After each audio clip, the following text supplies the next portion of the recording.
Kahit nakaisang gabi lang kami dito sa Campwell River Valley, sobrang na-relax naman kami at na-recharge.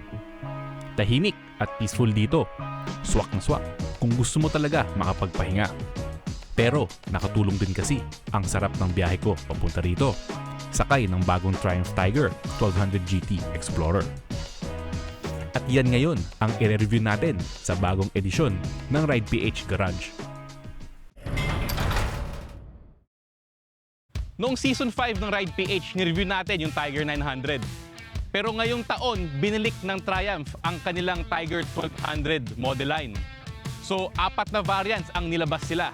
Yung GT Pro, Rally Pro, GT Explorer at ang Rally Explorer. Ang napahiram sa atin ngayon at ang i-review natin ngayon ay itong GT Explorer na model. Kasabay nga ng pagsikat ng motocamping at iba pang motorcycle activities na pang long ride talaga. Yung pagsikat din ng mga adventure at touring bikes. Yung ibang modelo nga, pinaghalo-halo na ito. Tulad nitong Tiger 1200. Niride ko ito mula sa Quezon City hanggang dito sa Tanay Rizal. At smooth na smooth ang takbo nito kahit anuman ang kondisyon. Yung 30-liter tank niya is good for at least 450 kilometers to 500 ang claim ng Triumph. So basically, kaya ko pagbalikan ng Baguio, tapos meron pa akong sukli pagbalik ko.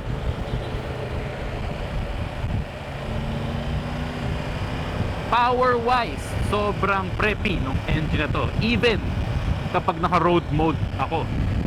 Tapos okay na saktong-sakto yung road mode niya sa normal everyday traffic kasi walang gap doon sa kanyang rev range that you would expect sa isang electronic throttle, diba? Normally kasi mga electronic throttle feeling disjointed ko dun sa engine.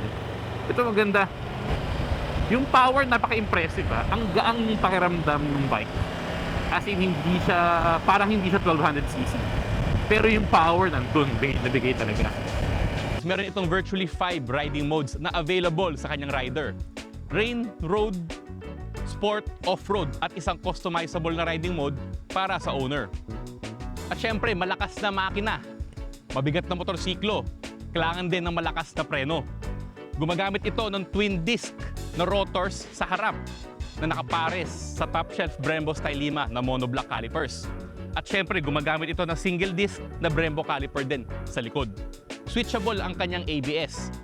At saka syempre, meron siyang cornering ABS na feature. Sa height ko na 6'1", sakto sa frame ko itong Tiger 1200. Pero na-consider naman ng Triumph yung mga ibang mas maliit na riders sa pagdisenyo nitong motor. Ngayon pagdating sa usapang adventure bike, hindi nawawala ang problema ng seat height. Dahil hindi naman katangkaran talaga ang average height ng typical na Pilipino, maraming nahihirapan gumamit ng adventure bike. Pero itong GT Explorer, adjustable ang upuan. Tapos nakakabili pa sa Triumph ng optional low seat just in case di mo pa rin talaga abot. Then handling, ganda ng handling actually gaang. Hindi siya parang typical na 1000cc and above na adventure bike. Normally kasi pagdating mo dito sa ganitong klaseng bikes, mabigat yung handling. Ito grabe, ang gaang. I would dare say it is even lighter feeling than the Tiger 900. Bukod sa magandang riding position at smooth power delivery, puno rin ito ng high-tech features na nagko-contribute sa magandang handling ito. Punong-puno ito ng mga features tulad ng TPMS, traction control ABS, at saka cornering ABS. Tapos ito, nasa traffic ko ngayon, mainit na yung makina, naka-on yung radiator fans ngayon. Kagandahan din, very minimalistic yung fairing niya, pero medyo effective naman yung airflow naka-on yung fan, binubugan niya yung init sa gilid ko So hindi siya, konti lang bale yung hot air na pupunta sa binti ko. So kahit nakastuck ka sa traffic, hindi naman siya nag-overheat. At the same time, yung rider, hindi rin napapasok. Tapos maganda rin yung placement, pataas nasa gilid. Normally kasi yung radiator nilalagay sa gitna. So ang nangyayari kapag nag-off-road ka or just in case may nasagasaan ka lang ng mga debris sa expressway, tapos kinick up ng front tire, at least walang tatama ang radiator sa daan.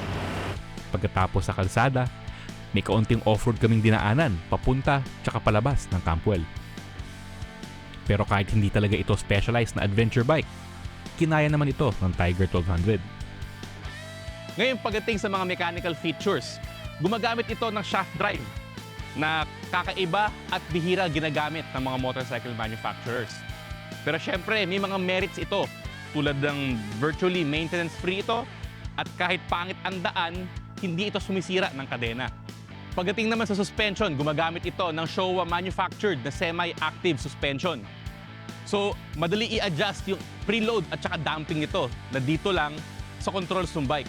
Gumagamit ito ng 19-inch sa harap at 18-inch na gulong sa likod na binabalutan ng Metzeler Torrance Next na tires.